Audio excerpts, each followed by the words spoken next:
हुए विवेकानंद जयंती की बहुत बहुत बधाई और शुभकामनाएं देता हूं।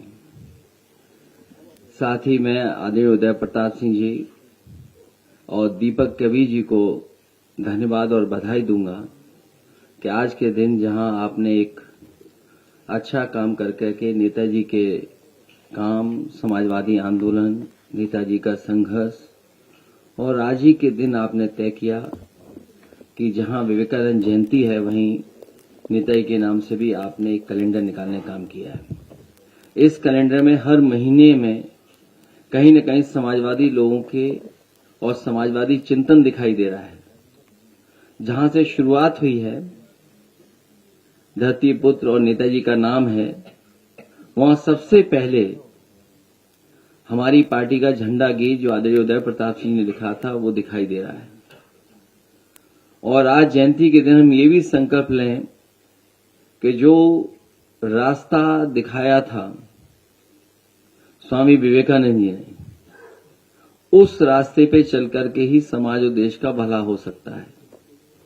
नकारात्मक राजनीति खत्म हो, समाज में जो भेदभाव है, कभी जात के आधार पर, धर्म के आधार पर, उसको दूर कर करके और साथ ही साथ अंधविश्वास कैसे खत्म हो और जो हमारे समाज की बुराइयां हैं वो कैसे खत्म हो, उस दिशा में लगातार हम लोग आगे बढ़ते रहें, तभी हमारा समाज और देश आगे तरक्की खुशहाली पे जाएगा। एक बार फिर मैं आदरणीय उदय प्रताप सिंह जी के प्रयासों से, उनके लगातार समाजवादी पार्टी को जो अपनी कलम से लिख करके हमें देते हैं, उसके लिए बधाई देता हूं। कबीर जो बैठे हैं, जिन्होंने संकलन कर करके इसमें तस्वीर और एक कैलेंडर का रूप दिया है, उनको बधाई। ये बहुत ही समाजवादी आंदोलन और जो लोग समाजवादी विचारधारा को आगे बढ़ाना चाहते हैं उनके लिए बड़ा काम है।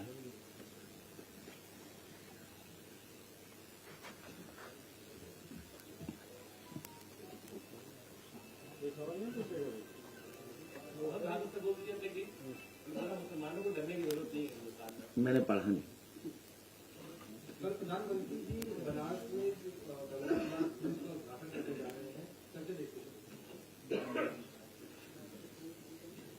अभी और कुछ मत पूछिए।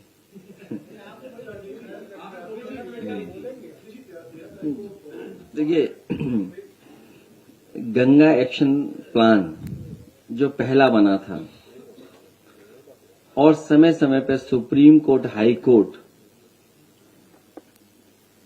और समय समय पर अखबारों में पढ़ने का मौका मिलता है, उसमें यही दिखाई देता है कि अभी तक के जो प्रयास हुए उससे मां गंगा साफ नहीं हुई है। जब तक उसकी सहायक नदियां, जुड़ने वाले नाले, उनकी गंदगी नहीं खत्म होगी तब तक मां गंगा साफ नहीं होंगी। हजारों करोड़ रुपया साफ हो गया है लेकिन अभी तक नदियां साफ नहीं हुई हैं। समाजवादियों का भी प्रयास था कि गोमती को एक उदाहरण की तरह समाज के सामने और देश के सामने रखा जाए और यही अगर और नदियों के लिए योजना और कार्यक्रम बनेंगे तो नदियां शहरों के अंदर साफ बहेंगी। हमारे जितने भी शहर बसे हैं वो नदियों के किनारे बस गए और जब बसे थे तब नाले और कोई सीवेज का ट्रीटमेंट का इंतजाम नहीं था, जिसके कारण सीधा सीधा जो कुछ है शहर का गंदा पानी, गंदगी सब नदियों में जा रही है। तो ये प्रयास समाजवादी सरकार में हुआ था, वही रास्ता है नदियों को साफ करने का। यहां की सुंदरता खत्म कर करके दूसरी सुंदरता दिखाई जा रही है। आखिरकार सरकार को ये बताना चाहिए कि यहां की आखिरकार सुंदरता क्यों खत्म कर दी। इसी तरह नाव यहां पर चलनी थी, कुछ पहले नाव खरीद ली गई थी और भी जिसको टूरिस्टों को सुविधा देने के लिए या लोगों को घूमने के लिए नाव खरीदी गई थी, वो सब कूड़ा करकट हो चुकी हैं। वो शायद डस्टबिन में फेंक दी गई हैं या यहां से लेकर के कहीं और ले गए हैं वो लोग। मुझे बताया गया, जब मैं संगम में गया, मैं उस नाव में जब बैठा तो मैंने कहा ये सरकार ने तो बहुत अच्छी नाव खरीद ली है। तभी उसमें एक कर्मचारी ने कहा ये वही नाव है जो आपने खरीदी थी। तो जो यहाँ की अच्छी चीजें थी वो सब खत्म कर दी सरकार ने। तो ये सरकार क्या दिखाना चाहती है?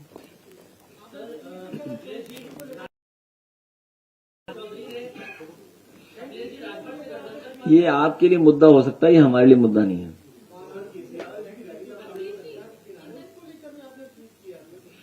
वहां लोग वैराग्य के लिए, आखिरी समय के लिए, पूजा पाठ के लिए, आध्यात्म के लिए आते हैं और सीखने के लिए आते हैं।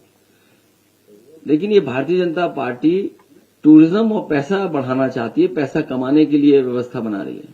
आखिरकार वहां के जो निषाद समाज के लोग हैं, जो नाव चलाते थे, नावक थे, उनको क्या लाभ मिलने जा रहा है? उनके लिए क्या सुविधाएं दी गई हैं? क्या बड़े उद्योगपतियों के लिए सुविधा होगी या बाहर से जो कारोबार करने वाले लोग हैं उन्हीं के लिए सुविधा होगी? हमारे नाव चलाने वालों के लिए क्या सुविधा होगी? और इसी तरह जब आपके गोमती रिवर फ्रंट में इस तरह की नाव चलने की कोशिश थी तो उसको क्यों खत्म कर दिया गया?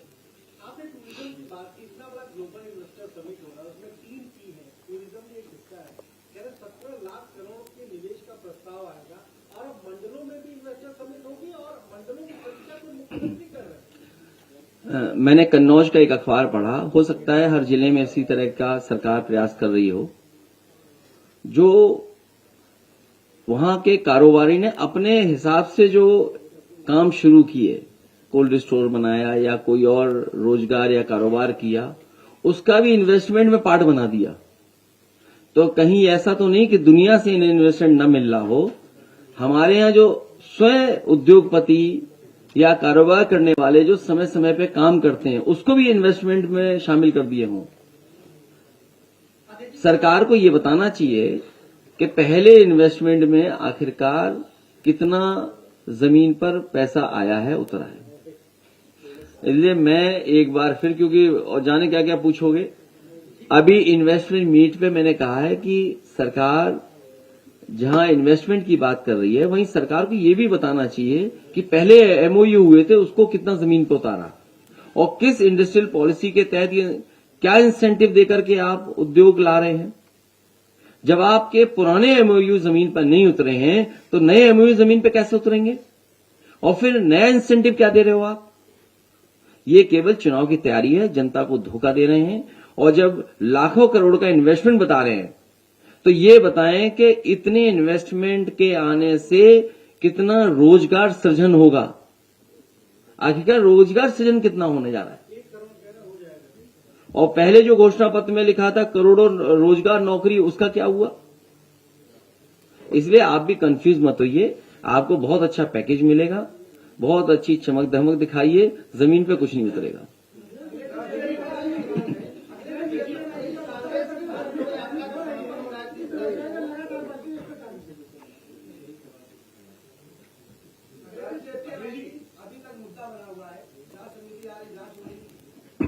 मुझे ये बताओ, अगर आप जेपी नायसी पे पूछ रहे हैं तो आखिरकार उस पर जांच कितनी हो चुकी है? नहीं, मेरी जानकारी में नहीं है, मुझे तो अभी तक जानकारी है कि 3 बार जांच हो चुकी है। हो सकता है सरकार ना काम करने के लिए एक और जांच कर दे।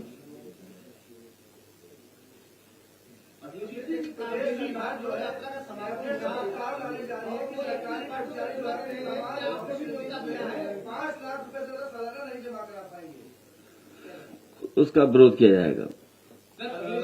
अभी उसके बारे में और परीक्षण कर लेंगे कि किस तरीके से सरकार ला रही हो। अभी बुलाया और मैं जाऊंगा। राहुल गांधी का समापन होने जा रहा है श्रीनगर में।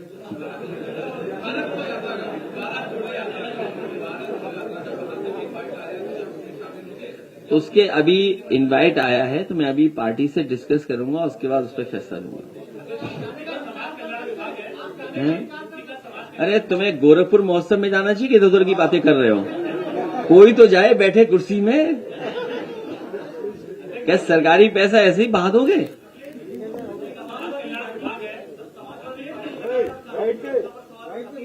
अरे बैठ के भैया, बैठ जा भाई। अब कोर्ट में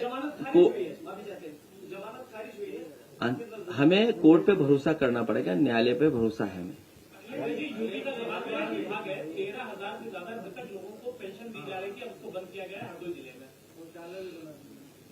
अब इस तरह के अगर आंकड़े आ रहे हैं तो न जाने कितने लोगों को और मिल रहा होगा और जिलों में। अखिलेश जी बसपा के प्रदेश अध्यक्ष हैं विश्वनाथ पाल, उन्होंने कहा है मीडिया से बातचीत करते हुए कार्यक्रम में कि अगर प्रदर्शन करोगे तो जेल में डाल देगी सरकार। इस तरह से आप मुझे जानकारी नहीं उनकी। अब वो अपना एक पत्रकार शादी हेडक्वार्टर गया तो था, देखा नहीं एडीजी से क्या हुआ गया था अभी। इसलिए तैयार रहिए आप भी, हम लोग तो हैं तैयार।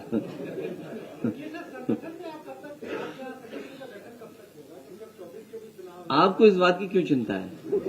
नहीं, अगर आप बीजेपी की गुप्त मीटिंगों की हमें बता दो तो हम आपको संगठन बता देंगे। नहीं, आप हमें गुप्त बैठकें जो हो रही हैं उनकी बात बताइए ना। नहीं, आपको इससे क्या लेना देना? आप बहुत जल्दी बन जाएगा, शुभ दिनों में बनेगा। आज शुभ दिन है क्या? अच्छा, शुभ दिन आने दो भाई। आप ही कहते हो कि शुभ दिन में काम किया करो। अच्छा, आप ही ने कहा कि शुभ दिन में ही काम करना। आप में से कुछ साथी हमसे मिले, उन्होंने कहा कि अगली बार शुभ दिनों में ही काम करना, तो अब उसी का इंतजार कर रहे हैं। नहीं, वो अलग अलग जगह से पूछोगे तो अलग अलग तरीका बताते हैं। तो जिनसे हमने पूछा उन्होंने एक तारीख बताई है, उस दिन आपका पूरा संगठन तैयार मिलेगा, उस दिन से बनने लगेगा। मैंने सुना नहीं, मैं यूएस टॉप 10 सुन रहा हूं आजकल। आपने कन्नौज में कहा कि महिला को गिरफ्तार नहीं होना चाहिए, लेकिन भाषा बदलनी चाहिए, चाहे समाजवादी पार्टी की भाषा हो चाहे बीजेपी की भाषा हो। राजनीति में आपने हमेशा कहा कि एक भाषा की मर्यादा है, लेकिन मर्यादा तो गलती दोनों तरफ से हुई थी, भाषा की तो हमने अपनी टीम बदल दी। लेकिन सवाल ये नहीं है, सवाल ये है कि भारतीय जनता पार्टी जब मुकाबला नहीं कर पा रही है तो पुलिस को आगे कर रही है, जब उनके पास जवाब खत्म हो जाता है तो पुलिस को आगे कर रहे हैं। सवाल ये है, सवाल भाषा का नहीं है। आज तक जितने भी हमने तहरीर दी हैं, अगर किसी तहरीर पे कार्रवाई हो तो बताएं, एफआईआर दर्ज हुई हो तो बताएं। तो इसका मतलब यह हुआ कि पुलिस को भारतीय जनता पार्टी चला रही है। उनकी भाषा क्या है? इसीलिए मैंने हिंदी दिवस के दिन कहा कि भारतीय जनता पार्टी को और उनके लोगों को अपनी भाषा ठीक तरीके से लिखना चाहिए, सभ्य भाषा का इस्तेमाल करना चाहिए। और ये रणनीति है उनकी, ये कोई वो नहीं है, रणनीति है उनकी कि किसको आगे करना है, किसकी जात से लाभ उठवाना है, जवाब किस जाति के व्यक्ति से दिलवाना है। तो ये उनका जाति के आधार पर सोच है। आप नहीं समझते इन बातों को, हम लोग समझते हैं इन बातों को, और समझते आप भी हो। ये हमारा पत्रकार साथी क्यों सवाल पूछ रहा है, जिस नेता का कोई नाम ही नहीं बचा, कुछ है ही नहीं। अब जो भी हो गाना के साथ साथ एक और बगल में नाम था। तो सवाल वो नहीं है, सवाल ये है कि क्या चाहती है सरकार। ये पिछड़ों को बांटना चाहती, जात के आधार पर काम करती है। इनके पास जवाब नहीं है, इसलिए बहुत जल्दी आप पार्टी का कार्यक्रम भी देखोगे और जो आपने कहा संगठन, वो भी तैयार मिलेगा। इसलिए मैं एक बार फिर दीपक कबीर जी को बहुत बधाई देता हूं। उन्होंने प्रयास कर करके एक बहुत ही अच्छा कैलेंडर तैयार किया है, जिसमें बहुत सारी समाजवादी आंदोलन की जानकारी है, नेताजी की तस्वीरें हैं, नेताजी के बारे में गाना, पार्टी का गाना, उनके बारे में संघर्ष, और जितना कुछ इसमें साहित्य का लिखा गया है, समाजवादी आंदोलन के बारे में लिखा गया है। मैं आदरणीय उदय प्रताप सिंह जी को उसके लिए बहुत बहुत धन्यवाद देता हूं। आज का दिन जब आपने तय किया, उसके लिए बहुत बहुत बधाई।